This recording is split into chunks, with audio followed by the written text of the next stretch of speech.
പ്രയാഗ് യാഗഫലം തരുന്ന സ്ഥലമെന്ന അർത്ഥത്തിലാണ് പ്രയാഗ് എന്ന് പറയുന്നത്. പ്രയാഗമെന്ന പദത്തിന് ഇന്ദ്രനെന്നും അശ്വമെന്നും പറയാറുണ്ട്. ഗംഗ, യമുന, സരസ്വതി ഇവയുടെ സംഗമ സ്ഥാനമായതുകൊണ്ടാണ് പ്രയാഗിന് തീർത്ഥരാജനെന്ന പേര് ലഭിച്ചത്. പ്രയാഗിലാണ് ഗംഗ യമുനയുടെ സംഗമം പ്രത്യക്ഷമായി കാണാനാകുക. സരസ്വതി ഇവിടെ പ്രത്യക്ഷമല്ല, ഗുപ്തമായിട്ടാണ് സ്ഥിതി ചെയ്യുന്നത്.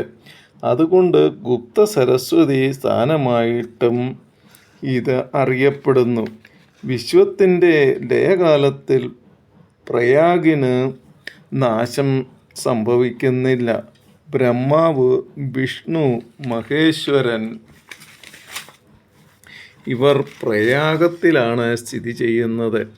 ഉത്തരഭാഗത്ത് ബ്രഹ്മാവ് ഗുപ്തരൂപത്തിൽ സ്ഥിതി ചെയ്യുന്നു. വിഷ്ണുവാകട്ടെ വേണി മാധവൻ്റെ രൂപത്തിലും ശിവനാകട്ടെ അക്ഷവടത്തിൻ്റെ രൂപത്തിലും ഇവിടെ സ്ഥിതി ചെയ്യുന്നു. ഭാരതത്തിൽ സംഗമങ്ങളെ ആധാരമാക്കി അനേകം തീർത്ഥാടന സ്ഥാനങ്ങൾ ഉണ്ടെങ്കിലും പ്രധാനമായി 14 പ്രയാഗുകളുണ്ട്.